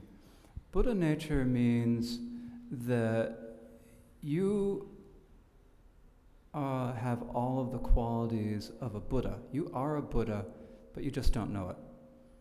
It's like, how am I going to say this? It's like, I'm trying to think of like stars on the Yankees, but they're, I'm too old. I can't remember any of the current stars. So what am I going to say? It's like you have all the qualities. You have the qualities of a Superman. You can do everything that Superman does, except you just don't know how to use those qualities yet. It's like if you could find that magic button in yourself, you press that magic button in yourself and you're going to become Superman. And you can fly through the sky and save the world. That's exactly what it's like for all of us. If we can figure out what that magic button is within ourselves, that we can see ourselves as Buddha, then we can also become Buddhas. That's what Buddha nature is. 那这里的问题呢是佛性是什么？那意思是说，佛性呢，就是说我们已经拥有了佛陀所有的功德，只是我们，换句话说，我们就是跟佛没有差别的，只是我们不知道。如果以一个比较通俗的例子呢，讲说我们就是超人，只是我们拥有超人的这些能力，我们可以飞，我们有种种力量，只是我们不知道怎么去使用它。我们要做的一件事呢，就是在我们自己的身上找到那个开关，然后把这些特殊功能呢都开启，那我们就可以飞上天，然后拯救世界了。Are there any other questions? If not, we will recite the aspiration for Mahamudra. 那如果没问题，我们就一起念诵这个了义大手印的这个祈愿文了。So page 329 or 402.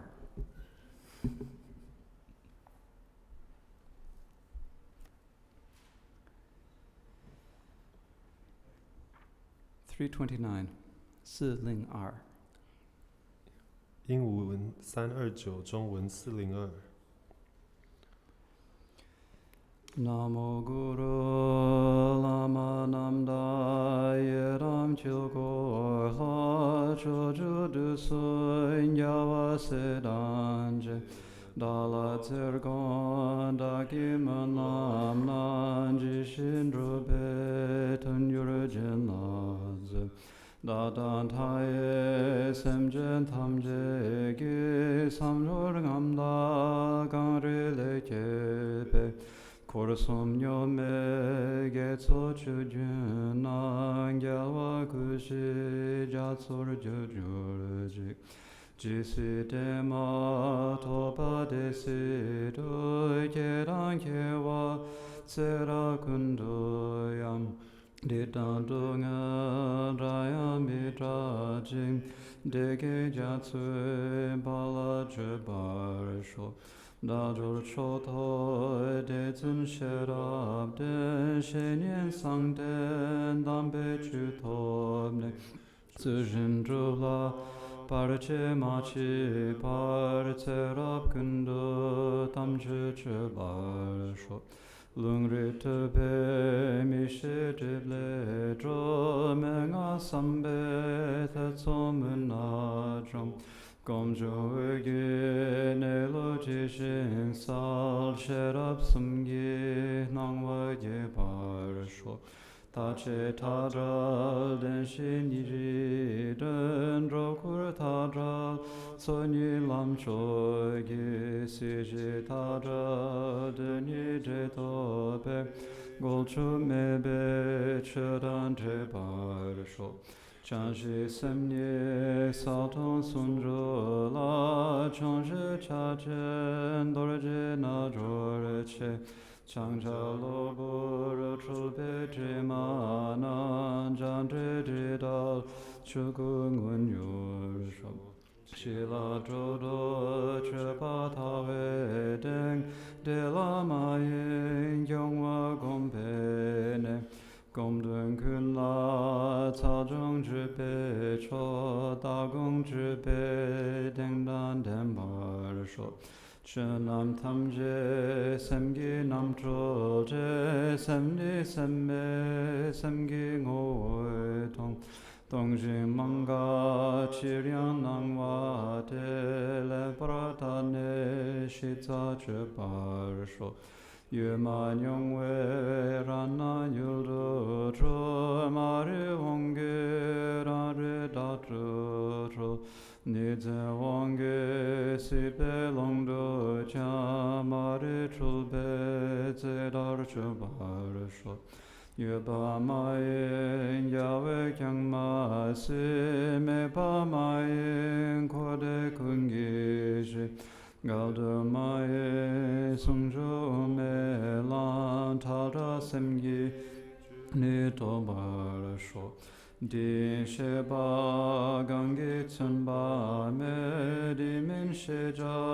강게 카바메 로레데베 춘이 두마체 양다 등게 타능에 바르쇼 디니마토 코레자토 코레디니 토나 상예셰나메 탐제디 디멘가야메 주니 군지 창리를 말쇼 나야 셈라 동양 셈인베 조양 셈라 조양 랑기 셈 계견 셈라 가견 셈인베 로로 탐제 셈라 최발쇼 르체 소외 강기 마레 친 타마드제 롱게 마교바 마주뉴마 람밤 제베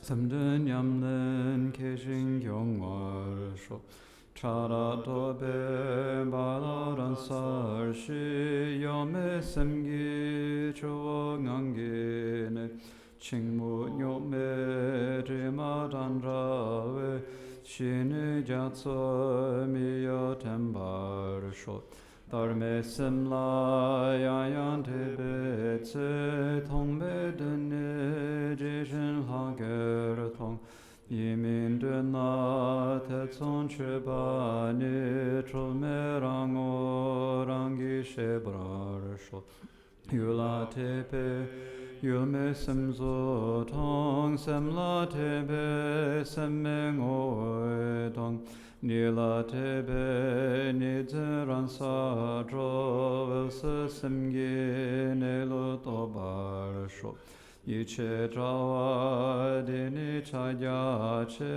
타란잘와 우마쳔보인 디니군도 조천시간자 지셰군든 도베댕도쇼 셴바메베 대칭윤셰메 젠진메베 웨서드비오자 로레데베 메토등예로 zul메냠뇽 윤셰메바르쇼 산신얌기 젠바란사조 겐토 출바란싱소다 타머셰바 방랑자토 메조도 춘이 덴바토바르쇼 조에란셰 다두 상게 캬마동게 타메 코르와르참 동아무타메 베슴제라 스메닌제 줄라케와르쇼 스메닌제 자야망가 베제둥오 통든젠바르쇼 승주고사라웨 람초지 자메닌센 군두검바르쇼 검토레존 젠당운셰다 샘질민셰 산제싱라자 산제추난 드루페만난조 조미찬소 타라진 산제쇼 저주야와 세제투제다 남카르게와 지네유베드 데트라다다 센젠 탐제기 머남남다 지신루주르지 수남디 탐제세바니 톱네니 베자남 팜제네 제가나치 발라 축바이 시베 촐에 드로완 I'd like to take a moment to say one more thing about your question about what to do when you feel like someone is trying to take away your business, your children, your livelihood, everything. Whenever we are in conflicts with other people, whenever there are any difficulties come up because of our confusion and because of other people's confusion. Often we get into difficulties with people and we don't see where we ourselves have done anything to cause the problem. We think of ourselves, they're taking things away from me. But as it says in the teachings on mind training, drive all blame into one. So everything comes down to our ego clinging. So the difficulties that we have with other people come down to ourselves clinging to ourselves, others clinging to others. So when we have a difficulty with others, we need to look clearly. We need to use our intelligence to really see what is the situation. When someone does something to you, how much of it is their fault? How much of it is your fault? Really looking honestly at that. Then try to see it from how the other person looks at it. The other person is seeing everything that you've done and nothing that they have done. And so when you can clearly see what you have actually contributed to the situation and see how the other person involved in the situation views you, then you can come to a point where you can actually constructively make a connection to that other person and then solve the conflict that you have with that other person. And until you can appreciate your own part and that other person's perspective, then finding any way to come to common ground where you can come to a mutual solution is going to be hard. In reality, your children are not your children. Your children are the children of you and the Father. They're both of your children, and they're their own people on their own. Your business is not you alone. Your business is all of the things that you trade or sell. It is all the people who work for you. It is your customers. It is all who are participating in it. So you are just one part. And when we get some idea of how the greater situation actually is, removing our own ego clinging from that situation, then we're in a position where we can actually come to a resolution. 那在这里补充一点，针对刚刚所问的，如果我们在这个生活当中遇到了这个他人的这个恶意，想要夺去我们自己的不管是生意啊、房子、财产或是孩子都好，那在这里呢，我们要来辨别自己，以及我们要来了解说，我们这里今天会遇到的这些难题呢，或是困扰呢，都是因为呢，不管是因为是自身还有他人都拥有这个迷惑，不是说所有的问题都是在他人身上，因为我们往往不会想说自己身上有问题，我们只会一昧着看着这个人，看着我们的敌人，想说都是他的错。但是就像修心这个法门里面所教导的，我们应该将所有的错都放到自己的身上。我们所有的这些问题呢，其实他们的来源就是我们对于自身的执着，所以我们要在这里用自己的智慧，非常的诚实的面对自己，然后好好的去分析说，到底这个问题有多少的部分是因我而生的，那多少的部分是因他人而生的。所以在这里呢，我们除了这么看之外，我们还要去了解到说，我们的这个对象，我们生气的对象，我们的敌人，我们认为是敌人的这些人呢，他们呢其实他们也是以这样的观点在看着我们，他们并不会去反思说自己做错了什么，他们也是一昧着盯着你的这个错误在看。